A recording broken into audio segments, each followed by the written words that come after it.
Students, welcome to BIMT YouTube classes. MBA first year का आपका subject है operation management. उसमें आज हम अपनी यूनिट थर्ड स्टार्ट कर रहे हैं और यूनिट थर्ड का हमारा फर्स्ट टॉपिक है procedures for production planning. Production planning के बारे में हमने पढ़ लिया है पहले कि प्रोडक्शन प्लानिंग क्या होती है, किस तरीके से हमने प्रोडक्शन को प्रॉपर्ली प्लान करके आगे चलते हैं। कभी भी हम प्रोडक्शन में जब इन्वॉल्व होते हैं तो हमें सबसे पहले प्लानिंग करनी पड़ती है कि हमने किस टाइम पर क्या मैन्युफैक्चर करना है, कौन कौन से इनपुट्स चाहिए, कहाँ से हमें रॉ मटेरियल मंगवाना है। ये सब चीज़ों की प्लानिंग करने के बाद, फाइनेंस रिगार्डिंग सारी इन्फॉर्मेशन गैदर करने के बाद, उस पर वर्क करने के बाद हमारा नेक्स्ट स्टेप होता है प्रोसीजर, किस तरीके से हम अपने प्लान को एग्जीक्यूट करेंगे। तो जो प्रोसीजर फॉलो करते हैं प्रोडक्शन प्लानिंग के लिए, उसमें आज हम डिस्कस करेंगे। 6 पॉइंट्स हैं।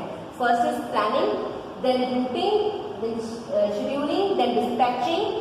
Fifth one is follow up or checking the progress, and last one is inspection. कि हम इस तरीके से अपने पूरे प्रोडक्शन प्लानिंग को एग्जीक्यूट करते हैं अपने ऑर्गेनाइजेशन में, अपने ऑपरेशंस में। कि जब हमने कोई चीज़ की प्रोडक्शन करनी है तो सबसे पहले हम क्या करेंगे, प्लानिंग। तो हमारा जो फर्स्ट स्टेप है प्लानिंग का, प्लानिंग में हम क्या करेंगे कि जो भी हमारे ऑपरेशन से रिलेटेड रॉ मटेरियल है, फाइनेंस से रिलेटेड है, चाहे मैन है, चाहे मटेरियल है, किसी भी तरीके की जो भी इंफॉर्मेशन है, मशीनरी है, सब चीज़ों के बारे में हम प्लानिंग करेंगे कि कहाँ से हमें चीज़ें अवेल हो सकती हैं, किस तरीके से एग्जीक्यूट करना है हमें इन सब चीज़ों को। ठीक है। तो planning of productive operation in detail, the planning department will receive full information from management about the quantity to be produced and the date when delivery has been promised to customer. कि किस date तक आपको मतलब कितनी quantity में आपको चीज़ को manufacture करना, प्रोड्यूस करना है और किस डेट तक आपको कस्टमर तक वो चीज़ें पहुंचानी है।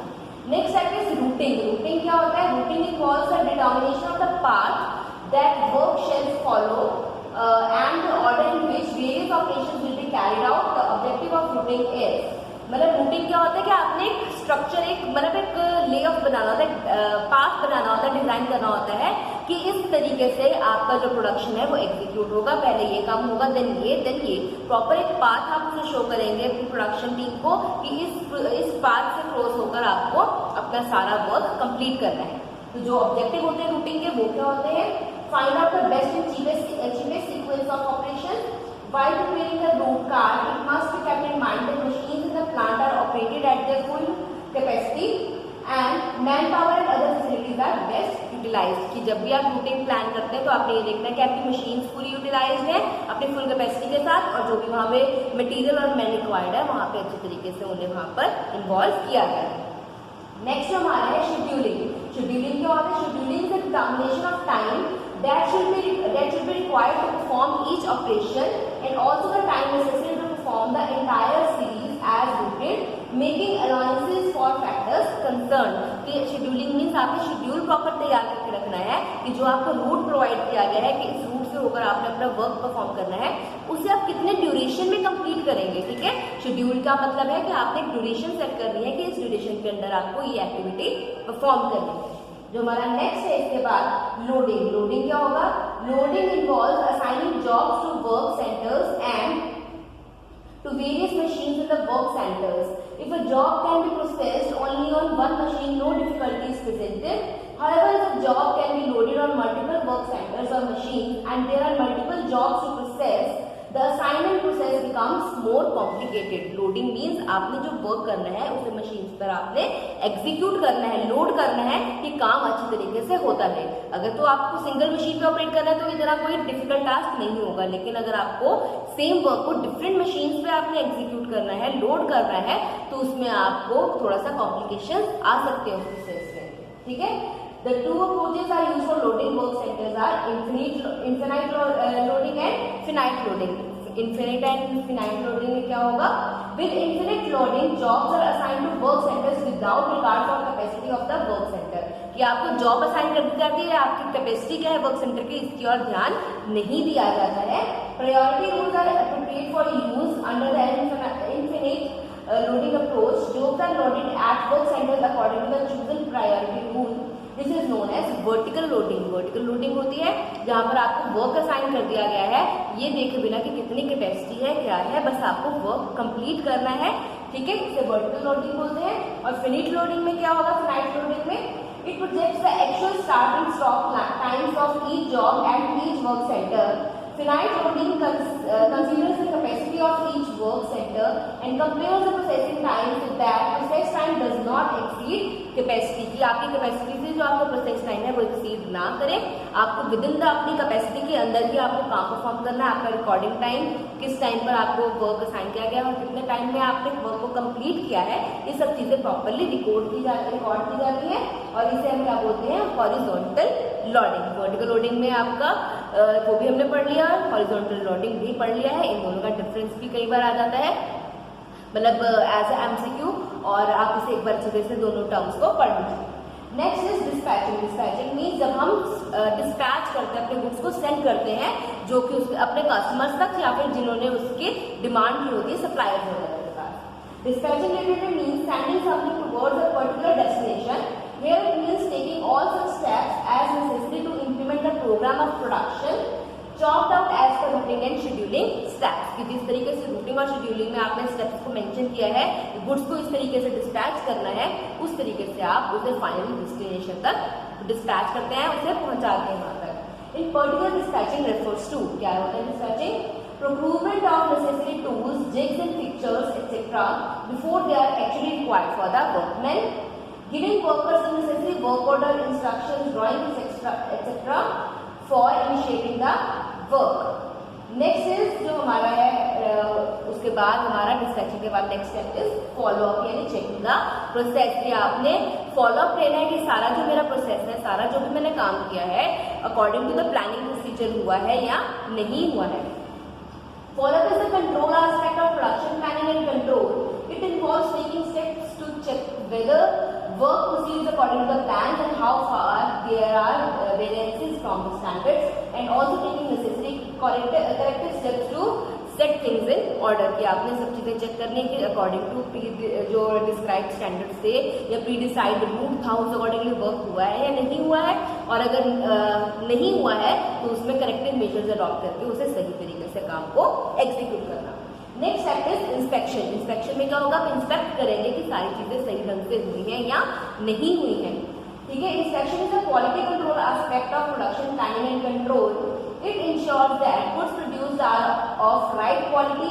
द इंस्पेक्शन में inspect material, semi finish and finish products इधर एट द वर्क बेंच और इन स्पेशल लेबोरेटरीज और टेस्टिंग रूम्स, चाहे वो वहां पर वर्क प्लेस पे आके आपकी जो इंस्पेक्टर्स अपॉइंट किए गए वहां पर चेक कर सकते हैं आपके गुड्स को, चाहे फिनिश्ड हो, सेमी फिनिश्ड हो, या फिर अभी इन प्रोसेस आपका रॉ मटेरियल ही हो, तो उन सब चीजों को भी चेक कर सकते हैं वहां पर वर्क प्लेस पे भी, या फिर लेबोरेटरीज में, या जो भी उनकी टेस्टिंग रूम्स होते हैं वहां पर भी जाकर अच्छी तरीके से आपकी चीजों को इंस्पेक्ट कर सकते हैं कि अकॉर्डिंग टू क्वालिटी गुड्स को प्रोड्यूस किया गया है या नहीं किया गया। And next is just in time. Just in time क्या होता है, ये एक ऐसी फिलॉसफी है जहां पर जब हमें मटेरियल की, जब हमें गुड्स की रिक्वायर्ड होती है उसी टाइम पर वो चीज अवेल करवाई जाती है हमारे बैंकिंग के लिए। Just in time manufacturing is a philosophy rather than a technique. By eliminating all waste and seeking continuous improvement, it aims at creating manufacturing system that is responsive to the market needs. The phrase just in time is used to because this system operates with low WIP. WIP mean work in progress. इसमें बहुत कम होता है क्योंकि आपको उस time पर goods को produce करना होता है जिस टाइम पर उसकी रिक्वायरमेंट होती है। ऑन टाइम होता है तो इसके अंदर हमें इन्वेंट्री रखने की जरूरत नहीं होती है। Low work in progress inventory and often with very low finished goods inventory. Products are sampled just before they are sold. Sub-assemblies are made just before they are assembled and components are made and fabricated just before the sub-assemblies are made. जब हमें assemble करना होता है उसके just before ही हम उसे सारी चीजों को assemble करके एक जगह पर रखते हैं, ठीक है। Next is this leads to lower WIP means work in progress and reduced lead times. To achieve this, organization have to be excellent in other areas. Example quality की, अगर आपकी क्वालिटी अच्छी है तो मतलब कस्टमर आपके वेट करने के लिए भी तैयार है आपके प्रोडक्ट की, लेकिन अगर आपकी क्वालिटी अच्छी नहीं है तो वो दूसरे प्रोडक्ट की ओर स्विच भी कर सकता है। According to Voss, GIP is viewed as a production methodology which aims to improve overall productivity through elimination of waste and which leads to improved quality, कि हमारे यहाँ पे वेस्ट को रिमूव कर देते हैं हम और हमें इन मतलब ऑन टाइम हम गुड्स को अवेल करवाते हैं। GIP production and operation management. कि जस्ट इन टाइम का प्रोडक्शन एंड ऑपरेशन मैनेजमेंट में क्या लिंक है, क्या स्कोप है, वो हम डिस्कस करेंगे। JIT provides an efficient production in organization and delivery of only the necessary parts in the right quantity at the right time and place while using the minimum facilities। कि हम कम से कम facilities को use करके right time, right place और right product को, right quality को, right quantity को हम अपने कस्टमर के सामने मतलब उसके सामने प्रेजेंट करते हैं। ठीक है, बेनिफिट्स क्या है इसके? First is product cost. Product cost means it is greatly reduced due to reduction of manufacturing cycle time, reduction of waste and inventories and elimination of non-value added operation। क्योंकि हमारे पास हमने इन्वेंट्री नहीं रखनी है, हमारी वेस्टेज कम से कम होगी, हमारे जो मतलब साइकिल है, पूरी वर्क साइकिल है वो कम होगी, तो उससे हमारी ओवरऑल जो कॉस्ट है प्रोडक्ट की वो भी कम हो जाएगी। नेक्स्ट बेनिफिट क्या है इसका? क्वालिटी इंप्रूव होगी, क्योंकि हमने कंटिन्यूस जो हमारा फोकस होगा क्वालिटी इंप्रूवमेंट में ही होगा कि हमने क्वालिटी प्रोडक्ट ही मैन्युफैक्चर करना है, क्योंकि वही प्रोडक्ट हमने आगे सेल के लिए रखना है, हमने वेस्टेज का इसके अंदर स्कोप बिल्कुल खत्म कर देना है। Next is design. डिजाइन इसका जितना इफेक्टिव, कितना अट्रैक्टिव होगा उतने ही ज्यादा कस्टमर इससे अपील करेंगे। Next is productivity improvement, higher production system flexibility, administrative and ease and simplicity. ये इसके बेनिफिट्स के पॉइंट्स हैं। इसके ये हमारा JIT यानी जस्ट इन टाइम परचेज का जो टॉपिक था ये हमने अभी कवर किया। ये बहुत ही इंपॉर्टेंट टॉपिक है, इसे अच्छे तरीके से पढ़ लीजिए। जो हमारी थर्ड यूनिट ऑपरेशन मैनेजमेंट की उसके अंदर ज्यादातर ये सारे मतलब ये just in time, EOQ, ABC analysis, ये सारे हमारे आएंगे। टर्म्स VED जो होती है, वैल्यू एडेड जो होती है हमारे, इस तरीके से ये सारे टर्म्स आएंगे। इन्हें अच्छे तरीके से पढ़ लीजिए क्योंकि बहुत ही इंपॉर्टेंट यूनिट है। अच्छे तरीके से इसके लेक्चर अटेंड कीजिए। ठीक है, जो हमारा नेक्स्ट टॉपिक है वो हमारा master production schedule. Master production schedule भी बहुत ही इंपॉर्टेंट टॉपिक है, इसके आपको 1 या 2 क्वेश्चन एग्जाम में जरूर मिलेंगे। मास्टर प्रोडक्शन शेड्यूल क्या होगा? It is the schedule of the completion of the end items and these completions are very much planned in nature.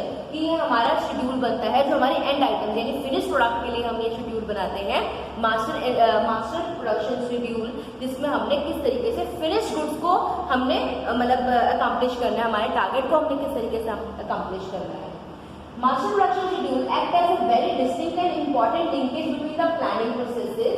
With the help of this schedule, one can know the requirements for the individual end items by date and quantity।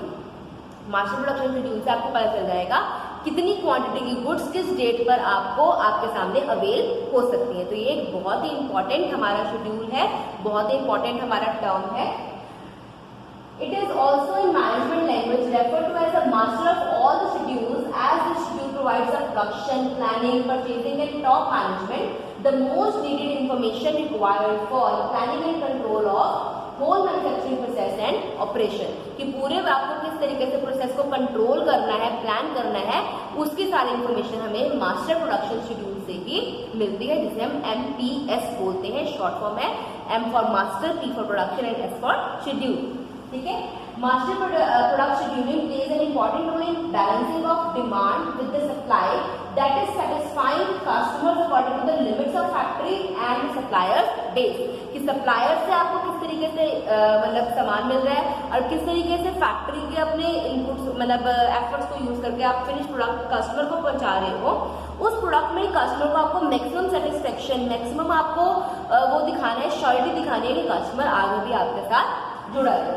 ठीक है, next is in MPS inputs are used to draw a master production schedule and the inputs used are. MPS में inputs कौन से use होते हैं? ये important term है। Inputs कौन से यूज होते हैं MPS में और आउटपुट्स कौन से यूज होते हैं? इनपुट्स कौन से होते हैं? Orders for customer, from customers, production plan from aggregate planning, forecast resources that are available, inventory levels and the capacity constraints। ये हमारे इनपुट्स होते हैं मास्टर प्रोडक्शन शेड्यूल में। और आउटपुट्स क्या होते हैं? the amounts that are to be produced, the due dates, quantity that is available to promise with the projected available balance। ये हमारे आउटपुट्स होते हैं और वो इनपुट्स होते हैं। Next is the main steps in master production schedule can be summarised as. कौन से स्टेप्स होते हैं? 3 स्टेप्स होते हैं। First is forming a preliminary MPS, preliminary master production schedule आपको बनाना है। Then is performing rough cut capacity planning की आपकी कितनी कैपेसिटी है आपके मतलब फैक्ट्री की, आपके आउटलेट की, कितनी गुड्स को आप प्रोड्यूस कर सकते हो कितने टाइम में, and the last is resolving differences, कि अगर कोई डिफरेंस है उन्हें साथ के साथ रिजॉल्व करना ताकि आपकी प्रोडक्शन के ऊपर कोई भी एडवर्स इफेक्ट ना आए उसके ऊपर, ठीक है। And the last is objectives of MPS. Objectives क्या होते हैं इसके? First is keeping the inventories at the desired level by making perfect use of resources that are available with the company, कि जो भी इन्वेंटरीज हैं उन्हें राइट टाइम पर आपको प्रॉपर डिजायर्ड लेवल पे मेंटेन करके रखना है, और रिसोर्सेज जो भी यूज होने हैं उन सबको अच्छे तरीके से मैनेज करना है। Next is setting up due date for the availability of end items and also providing the required information regarding resources, कि आपको किस डेट पर आप अपनी फिनिश गुड को मार्केट में अवेल करवा सकते हैं, इसका भी आपको इन्फॉर्मेशन एमपीएस के थ्रू ही मिलती है। आपका मेन ऑब्जेक्टिव यही है कि आप एक एंड डेट डिसाइड करके बता सके कि इस तारीख को प्रोडक्ट मार्केट में आपके पास पहुंच जाएगा। Next is maintaining properly the desired level of customer service, की ये भी ऑब्जेक्टिव है कि कस्टमर सर्विस का जो एक लेवल है मेंटेन किया हुआ उसे भी मेंटेन करके चलना है। फिर is setting particular schedules for production of parts and the components that are used as the inputs to material requirements stand in the end items, ठीक है। ये हमारे ऑब्जेक्टिव्स है मास्टर प्रोडक्शन शेड्यूल के। ये हमने सारी इंपॉर्टेंट टर्म्स इसमें पढ़ी है। पहले हमने पूरा प्रोसीजर पढ़ा है, प्रोडक्शन प्लानिंग का क्या होता है, इसमें हमने 8 पॉइंट्स पढ़े हैं जिसमें जस्ट इन टाइम एक इंपॉर्टेंट टॉपिक है, और फिर हमने क्या किया है मास्टर प्रोडक्शन शेड्यूल के बारे में पढ़ा है, ये भी एक इंपॉर्टेंट टॉपिक है। अच्छी तरीके से पढ़ लीजिए, कोई भी प्रॉब्लम हो तो you can ask, and that's it for today. Thank you, have a nice day.